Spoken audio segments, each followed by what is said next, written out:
विश्व हिंदू परिषद बजरंग दल शौर्य यात्रा जावरा नगर में निकाली गई।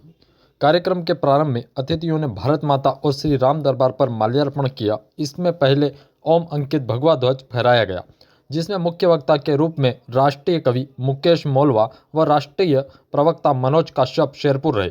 कार्यक्रम कृषि उपज मंडी प्रांगण से शौर्य यात्रा प्रारंभ हुई, जो कि नगर के मुख्य मार्गों से होती हुई निकली। इस दौरान शौर्य यात्रा का नगर में जगह जगह पुष्प वर्षा कर स्वागत किया गया। बजरंग दल का कार्यक्रम है। जयकारा वीर बजरंगी, जयकारा वीर बजरंगी, जय जय। महाराज जी, रामायण जी में एक कथा आती है। 60,000 ऐसे राक्षस पाल रखे थे रावण ने। उनकी संख्या 60,000 है, जो अजर अमर है। 60,000 ऐसे राक्षस रिजर्व रहते थे रावण के पास, जो कभी मरते नहीं थे। रावण की सेना में 60,000 राक्षस ऐसे थे जिनको अमरत्व का वरदान प्राप्त था। रोज राम जी उनका संहार करते थे, लक्ष्मण जी उनका संहार करते थे और वो रोज पुनर्जीवित हो जाया करते थे।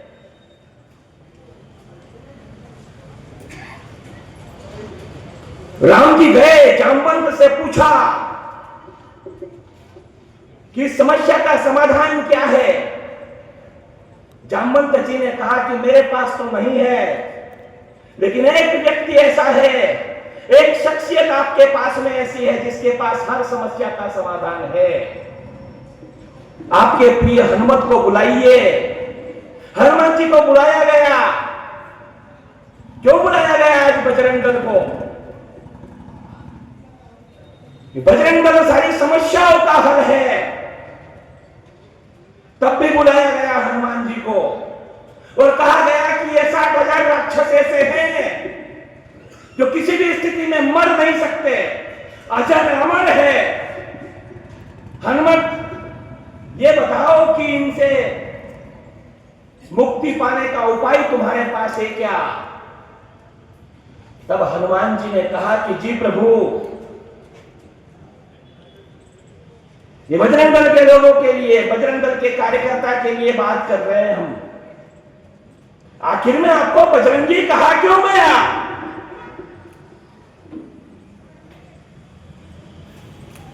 बजरंग दल का कार्यकर्ता का अर्थ क्या है?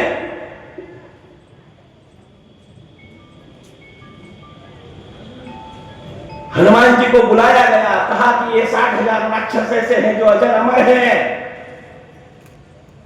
हनुमान जी ने कहा कि जी हां, इसका उपाय है मेरे पास। हनुमान जी ने उन 60,000 राक्षसों को अपनी पूंछ में लपेटा,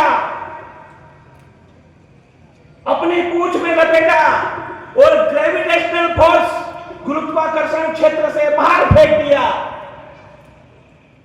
पृथ्वी के गुरुत्वाकर्षण बल के बाहर कितने भी अजर अमर रहो तुम, बस वायुमंडल में घूमते रहना।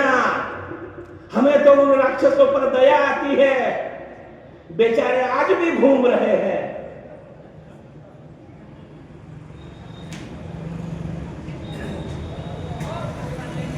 शौर्य संचलन, शौर्य यात्रा निकालने का ध्येय क्या है? इसको निकालने का उद्देश्य क्या है? बन गया राम जी का मंदिर, मंदिर तो बन चुका है, फिर बजरंग दल का कार्यकर्ता एकत्रित होकर के शौर्य यात्रा क्यों निकाले? आखिर में शौर्य यात्रा निकालने का ध्येय क्या है? अयोध्या तो अभी झांकी है,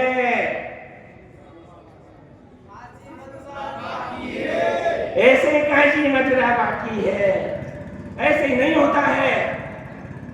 जरा कमर को सीधी कीजिए अपनी, लगना चाहिए। बजरंग दल का कार्यकर्ता बजरंग बली की तरह लगना चाहिए। बल बुद्धि विद्या सब होना चाहिए। बजरंग दल का कार्यकर्ता का अर्थ क्या है? चलो, आपने कहा है तो फिर एक बार और जय घोष करेंगे हम। जहां भी खोदा जाएगा वहां पर शिव निकलेंगे। हमने कहा कि खुदाई करवा लो सभी जगह, शिव निकले तो हमारे, सब निकले तो तुम्हारा।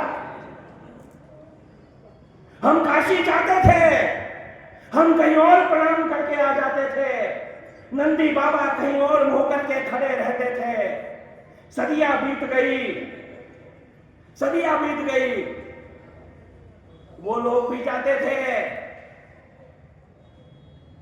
हमने उन लोगों को चपरासी से लेकर के राष्ट्रपति तक बनाया, लेकिन किसी भी ईमान वाले ने आकर हमें यह नहीं बताया कि उस कुंड में जहां वे लोग जाकर के वजू करते हैं, वजू का अर्थ है उसी में हाथ धो लेना, उसी में कुल्ला कर देना, उसी में पैर धो लेना। किसी भी ईमान वाले ने आकर हमें यह नहीं बताया कि जिस कुंड में वजू किया जाता है उसमें हमारे सदाशिव विराजमान है। नहीं बताया। तब 72 हुरों की चाह में वो अपने खुदा को राजी करते रहे। हाथ धोना, कुल्ला करना, काम हाजी काजी करते रहे, पढ़ाते रहे हमें गंगा जमनी तहजीब, शिवलिंग पर वजू नमाजी करते रहे। अब गवाही देने मक्का मदीना न काबा आएगा। नंदी को भरोसा था एक दिन बाबा आएगा। कि 90 लाख पुस्तकें जल गई। बड़ी बात यह है कि इन पुस्तकों को लिखने वाले, वो पुस्तकें जिन्हें कंठस्थ थी, वो भिक्षुक वहां रहते थे, वो विद्वान वहां रहते थे, उन्हें भी काट काट कर उस आग के भीतर डाल दिया गया।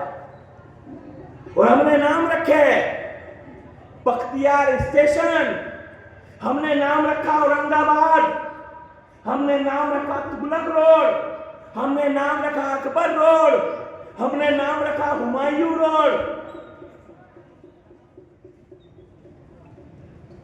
लेकिन पहली बार ऐसा हो रहा है कि होशंगाबाद का नाम बदल करके नर्मदापुरम कर दिया जा रहा है, औरंगाबाद का नाम बदल करके संभाजी नगर कर दिया जा रहा है। ये सामर्थ्य यदि सत्ता को किसी ने दिया है तो उसका नाम विश्व हिंदू परिषद और बजरंग दल हुआ करता है। ये कहने करने को बहुत सारी बातें हैं, लेकिन